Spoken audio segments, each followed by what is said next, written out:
Hi friends, welcome to Shruti story world. ఈ రోజు కథ వచ్చేసి రాక్షస ప్రేమ పార్ట్ 12. విరాట్ వ్యాపారంలో బిజీగా ఉండటం వల్ల ఇంటికి లేటుగా వస్తాడు. అది హర్షిని ఎదురు చూసి అక్కడే కుర్చీలో కూర్చొని డైనింగ్ టేబుల్ వద్ద నిద్రపోతూ ఉంటుంది. విరాట్ హర్షినిని చూసి, నా వల్ల నువ్వు చాలా ఇబ్బంది పడుతున్నావు. నీకు ఆలస్యంగా వస్తున్నానని మెసేజ్ లేదా ఫోన్ ద్వారా తెలియజేసి చెప్పాల్సింది అని అనుకుంటాడు. విరాట్ క్షమాపణ చెబుతూ, క్షమించండి, నేను ఒక ముఖ్యమైన సమావేశంలో చిక్కుకున్నాను కాబట్టి ఆలస్యం అయ్యాను. నా ఫోన్ కూడా స్విచ్ ఆఫ్ అయ్యింది కాబట్టి నేను మెసేజ్ చేయలేకపోయాను, నా కాల్ చేయలేకపోయాను అని అన్నాడు.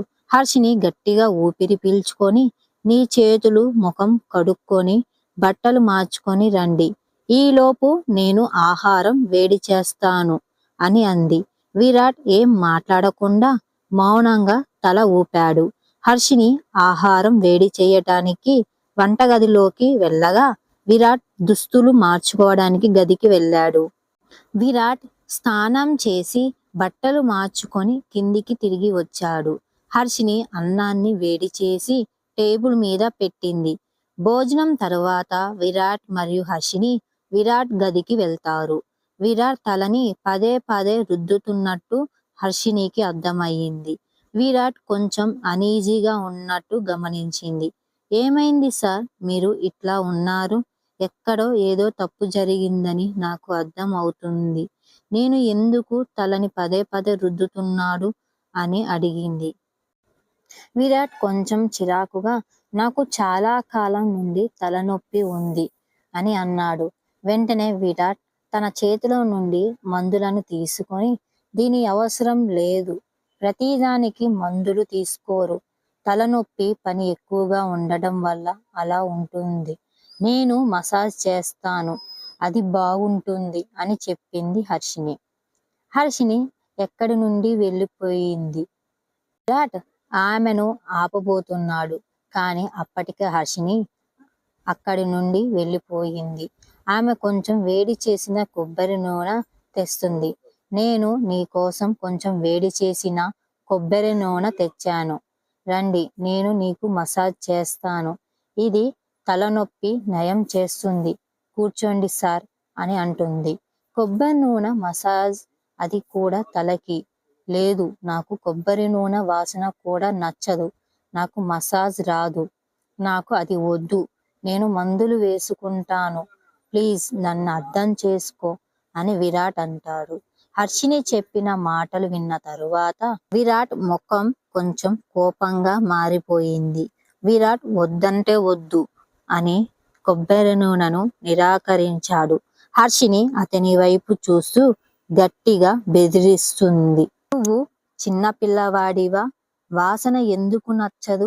ఇది మంచి ఆరోగ్యకరం, నేను మసాజ్ చేస్తా, చేయించుకో, ఇక్కడ నిశ్శబ్దంగా కూర్చో, అర్థమవుతుందా?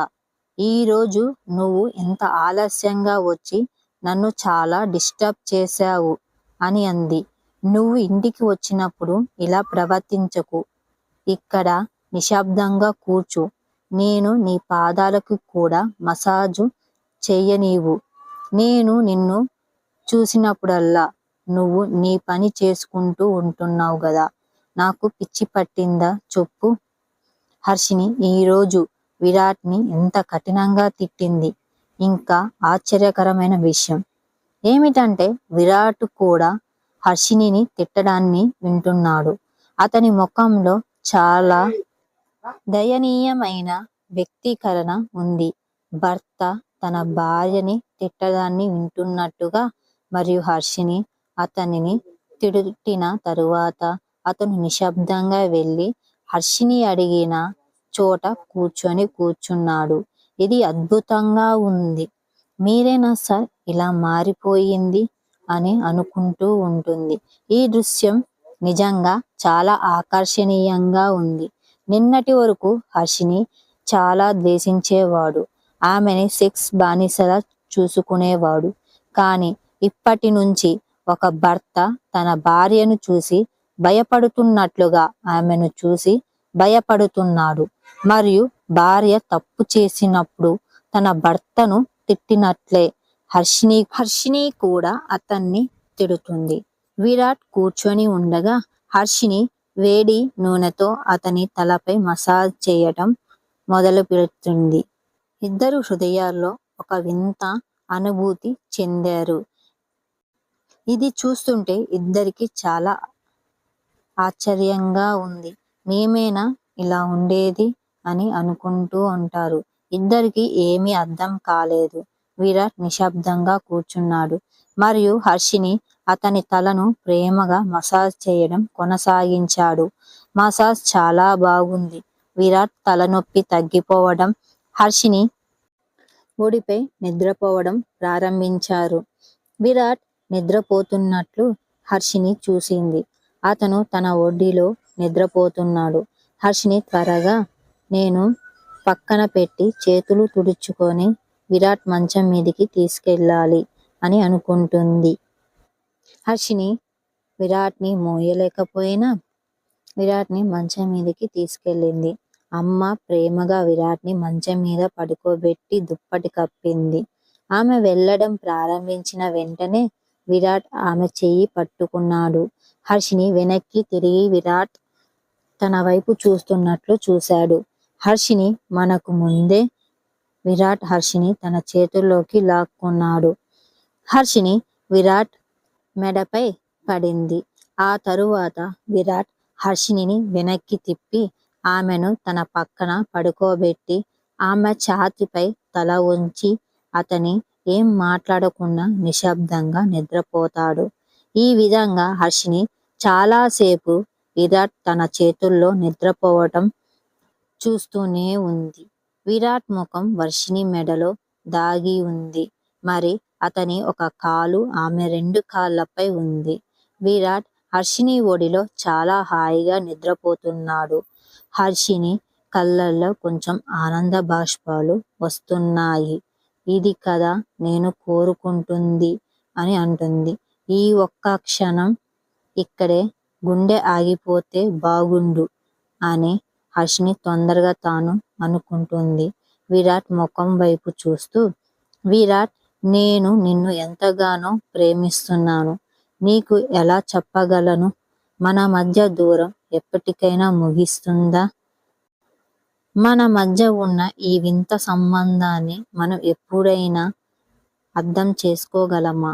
కొంచెం బాధపడుతూ ఉంటుంది. అలా విరాట్ ముఖం చాలాసేపు చూస్తుంది. ఎప్పటికీ నా బాధ నీకు అర్థమవుతుంది సార్ అని మనిద్దరం ఎప్పుడు ఒకటి అవుతాము అని ఆలోచిస్తూ విరాట్ ముఖం వైపే చూస్తూ ఉండిపోతుంది. విరాట్ తెల్లజామున కళ్ళు తెరిచి తన మంచం పక్కన హర్షిని లేకపోవటంతో వెంటనే లేచి చుట్టూ చూస్తాడు. బాత్రూంలోకి కూడా వెళ్ళి చూశాడు. కానీ గది మొత్తం ఖాళీగా ఉందని గ్రహించాడు. గదిలో అతను తప్ప మరెవరూ లేరని విరాట్ లోతైన శ్వాస తీసుకొని, ఈ రోజు మళ్ళీ నేను మేలుకునే ముందు ఆమె వెళ్ళిపోయింది. ఆమె ఎందుకు పారిపోవడానికి అంత తొందరపడుతుంది? నేను మేలుకునే వరకు ఆమె వేచి ఉండలేదా అని అనుకుంటాడు. హర్షిని వంటగదిలో వంట చేస్తుంది. ఆమె ఉదయాన్నే లేచి బయలుదేరాలని అనుకుంది. కానీ ఏదో కారణం చేత ఆమెకు విరాట్ కోసం ఉదయాన్నే వంట చేయడం ఇష్టం అని అనుకుంటుంది. కాబట్టి స్నానం చేసి సిద్ధమైన తరువాత ఆమె వంటగదిలో వంట చేస్తుంది. మరియు ఆహారం సిద్ధం చేసిన తరువాత ఆమె తన తండ్రిని కలవాల్సి ఉన్నందున అక్కడి నుండి నేరుగా ఆసుపత్రికి వెళ్ళవలసి వచ్చింది. హర్షిని వంట చేస్తుండగా అకస్మాత్తుగా ఆమెకు ఫోన్ మోగింది. హర్షిని తన ఫోన్ ఎత్తి చూసింది. అది ఆసుపత్రి నుండి వచ్చిన కాల్. లిఫ్ట్ చేయడానికి చాలా భయం పడుతుంది. ఏదో విధంగా ఆమెలోని ధైర్యం నింపుకొని అర్థం చేసుకొని కాల్ లిఫ్ట్ చేస్తుంది. ఈ నెంబర్ చాలా వింతగా ఉంది. ఎవరిది ఈ నెంబర్ అని లిఫ్ట్ చేయగానే అవతలి వైపు హర్షిని తన తండ్రి గొంతు విన్నది. హలో హర్షిని, ఎక్కడున్నావు? ఇంకా హాస్పిటల్కి ఎందుకు రాలేదు అని అడుగుతాడు. అప్పుడు హర్షిని తన తండ్రి స్పష్టమైన స్వరం వినగానే సంతోషపడుతుంది. వంట చేస్తుండగా హర్షిని నవ్వుతూ తన తండ్రితో, నాన్న, నేను కొద్దిసేపట్లో ఆస్పత్రికి చేరుకుంటాను. మీరు బాధపడమాకండి. ఈ రోజు నాకు కొంచెం ఎక్కువ పని ఉంది, అందుకే ఆలస్యం అవుతుంది అని చెప్పింది. హర్షిని తన తండ్రితో కొంతకాలం ఇలాగే మాట్లాడుతుంది. సరే, నేను త్వరలోనే నిన్ను కలవడానికి వస్తాను. నువ్వు జాగ్రత్తగా ఉండు. నేను ఎప్పుడూ నిన్ను ప్రేమిస్తూ ఉంటాను నాన్న అని చెప్తుంది. ఆ మాట విని హర్షిని వాళ్ళ తండ్రి కొంచెం బాధపడుతూ ఉంటాడు. ఎందుకు ఏడుస్తున్నావు నాన్న? ఏం లేదు తల్లి, నీ మాట విని నాకు సంతోషంగా ఆనంద బాష్పాలు వస్తున్నాయి అని అంటాడు. ఆ మాట విన్నాక హర్షిని నవ్వుతూ ఫోన్ కట్ చేసింది. హర్షిని అటు తిరగగానే ఆమె అడుగు అకస్మాత్తుగా ఆగిపోయింది. మరియు విరాట్ తన వెనక నిలబడి ఉండటం చూసి ఆమె షాక్ అవుతుంది. గదిలో హర్షిని కనిపించకపోవటంతో విరాట్ చాలా నిరాశ చెందాడు. ఎందుకు అతనికి తెలియదు, కానీ హర్షిని తనకు చెప్పకుండా వెళ్ళిపోవడం అతనికి ఇష్టం లేదు. విరాట్ స్నానం చేసి ఆఫీస్కి సిద్ధమై కిందికి వెళ్తాడు. అకస్మాత్తుగా వంటగది నుండి ఏదో తట్టిన శబ్దం వింటాడు. విరాట్ వంటగదిపై చూసి వంటగదిలో ఎవరో ఉంటారని వంటగది వైపు వస్తాడు. వంటగదిలోకి వెళ్ళి హర్షిని వంట చేస్తూ ఫోన్లో ఎవరితోనో మాట్లాడటం అతను చూశాడు. విరాట్ హర్షిని దగ్గరికి వచ్చి ఆమె మాట్లాడడం విన్న వెంటనే అతను రాయిలా మారిపోయాడు. హర్షిని ఎవరితోనూ మాట్లాడుతుంది, మరియు ఆమె ఏమి మాట్లాడుతుందో ఆమె నవ్వుతో సంతోషంగా మాట్లాడుతుంది. ఫోన్కి అవతలి వైపు, నేను చాలా సంతోషంగా మాట్లాడుతున్నా, ఆ వ్యక్తి ఎవరు కావచ్చు? ఫోన్ వెంటనే డిస్కనెక్ట్ చేసే ముందు హర్షిని ఆ వ్యక్తికి ఐ లవ్ యూ అని చెప్పినప్పుడు విరాట్ గుండె అకస్మాత్తుగా విరిగిపోయింది అన్నట్టు అనిపించింది. విరాట్కు అకస్మాత్తుగా గుండెల్లో నొప్పి అనిపిస్తుంది. తన భార్య తనను మోసం చేస్తుందని మరియు వేరొకరితో సంబంధంలో ఉందని అతను భావిస్తాడు. అవును, హర్షిని నోటి నుండి వేరొకరి కోసం ఐ లవ్ యూ అనే మాటలు విని ఇలా షాక్ అవడమే కాకుండా గుండె పగిలిన బాధను కూడా అనుభవిస్తున్నాడు. నిరంతన మనసులో ఇలా అనుకుంటాడు, ఆమె నా భార్య కాదు, ఆమె నా స్నేహితురాలు. నేను ఆమెను ఇక్కడ ఎందుకు ఉంచానో నాకు బాగా తెలుసు. అలాంటప్పుడు ఆమె వేరొకరికి ఐ లవ్ యూ అని చెప్పినా లేదా వేరొకరితో ఉన్నా నాకెందుకు? నేను ఎందుకు ఇంత బాధను అనుభవిస్తున్నాను? అది ఆమె వ్యక్తిగత జీవితం. ఆమె ఎవరినైనా ప్రేమించగలదు. ఆమె జీవితంలో జోక్యం చేసుకోవడానికి నేనెవరు? ఏమైనా ఆమెను నాతోనే ఉంచుకోవడానికి నేను మూల్యం చెల్లించాను. ఆమెను ఏ ప్రశ్నలు అడగడానికి నాకు హక్కు లేదు అని అంటాడు. హర్షిని వెనక్కి తిరిగి చూసేసరికి విరాట్ అక్కడ ఉండటం చూసి చాలా ఆశ్చర్యపోయింది. కానీ ఇలాంటి ఏమీ మాట్లాడదు. నిశ్శబ్దంగా అక్కడే నిల్చున్నాడు. మనిషిని కొంచెం ఇబ్బందిగా విరాట్తో, నువ్వు ఇక్కడ ఉన్నావా అంది అని అడుగుతుంది. హర్షిని ముందు చెప్పిన మాటలను విరాట్ పట్టించుకోకుండా, అవును, నేను ఆఫీస్కి బయలుదేరుతాను, నువ్వు ఇంకా వెళ్ళలేదా అని అడుగుతాడు. సాధారణంగా ఈ సమయానికి వెళ్ళిపోతావు కదా అని అంటాడు. హర్షిని నవ్వుతూ ప్లేట్లో బ్రేక్ఫాస్ట్ పెట్టగానే, అవును, కానీ ఈరోజు నేను కొంచెం ఆలస్యంగా నిద్ర లేచాను. నీకోసం బ్రేక్ఫాస్ట్ సిద్ధం చేయాల్సి వచ్చింది కాబట్టి కొంత సమయం పట్టింది. వేడిగా బ్రేక్ఫాస్ట్ సిద్ధంగా ఉంది.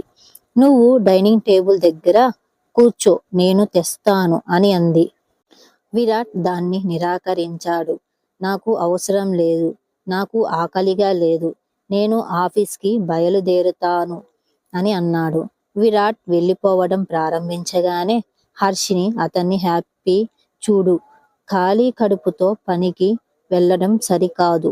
ఆహారం దాదాపు సిద్ధంగా ఉంది మరియు నేను నీకోసమే చాలా కష్టపడి తయారు చేస్తాను కాబట్టి దయచేసి వెళ్లే ముందు తినండి అని చెప్పింది. ఎందుకు? నాకు తెలియదు. కానీ విరాట్కి అకస్మాత్తుగా కోపం తెచ్చుకున్నాడు. అతను హర్షిని వైపు చూసి, నేను నీకు ఆహారం వండమని చెప్పానా? మరియు నేను నీకు అప్పుడు చెప్పినప్పటికీ నాకు ఆకలిగా లేదని ఇప్పుడు చెప్పాను. ఈ ఆహారాన్ని బయట పడేయ్, నేను తినను అని చెప్పాడు. విరాట్ బంగ్లా నుండి బయటికి వెళ్తాడు. హర్షిని షాక్లో నిలబడి అతనికి అకస్మాత్తుగా ఏమైంది? ఈ మనిషి నా అవగాహన పూర్తిగా అయోమయంగా చేస్తున్నాడు. కొన్నిసార్లు అతను చాలా బాగా ప్రవర్తిస్తాడు, మరికొన్నిసార్లు ఒక రాక్షసుడిగా మారిపోతాడు. అతనికి చాలా ప్రేమతో ఆహారం వండి పెట్టాను. అతను దానిని కూడా తినలేదు. మరియు అతనికి అకస్మాత్తుగా ఎందుకు అంత కోపంగా ఉన్నాడు? అతను 2 సెకండ్ల క్రితం పూర్తిగా బాగున్నాడు. విరాట్కి అకస్మాత్తుగా ఏం జరిగింది? హర్షినికి అర్థం కాలేదు. విరాట్ డ్రైవింగ్ చేస్తున్నప్పుడు ఆలోచిస్తున్నాడు. హర్షిని వేరే ఒకరికి ఐ లవ్ యూ చెప్పిందని, ఆమె కూడా అతన్ని కలవబోతుందని లక్షల సార్లు తనను తాను ఒప్పించుకోవడానికి ప్రయత్నించిన తర్వాత కూడా విరాట్ ఈ విషయాన్ని అంగీకరించలేకపోయాడు. ఎందుకు ఆమె ఇలా చెయ్యగలదు? ఈ ఆలోచనలు విరాట్కి చాలా అశాంతికి గురి చేస్తున్నాయి. అతని గురించి నేను తెలుసుకోకూడదా అని అనుకుంటాడు. హర్షినిని అడుగుదామా వద్దా అని ఆలోచిస్తాడు. అలా విరాట్కి తన మైండ్లో చాలా క్వశ్చన్లు ఉండిపోతూ ఉంటాయి. ఏం చేయాలో అర్థం కాక జుట్టు పీక్కుంటూ ఉంటాడు. అలా ఆఫీస్కి వెళ్ళిపోతాడు. ఆఫీస్లో ఎంతోమంది గుడ్ మార్నింగ్ చెప్పినా కూడా పట్టించుకోడు. విరాట్ అవే ఆలోచనలో మునిగిపోతూ ఉంటాడు. సరే, ఇప్పటి నుంచి నేను 1 గంట హర్షినిని గమనిస్తూ ఉంటా అని అనుకుంటూ ఉంటాడు. విరాట్ హర్షిని గురించి నిజం తెలుసుకుంటాడా లేదా? నెక్స్ట్ ఎపిసోడ్లో తెలుసుకుందాం. ఇలాంటి మరిన్ని స్టోరీస్ కావాలంటే మన ఛానల్ని సబ్స్క్రైబ్ చేసుకోండి ఫ్రెండ్స్.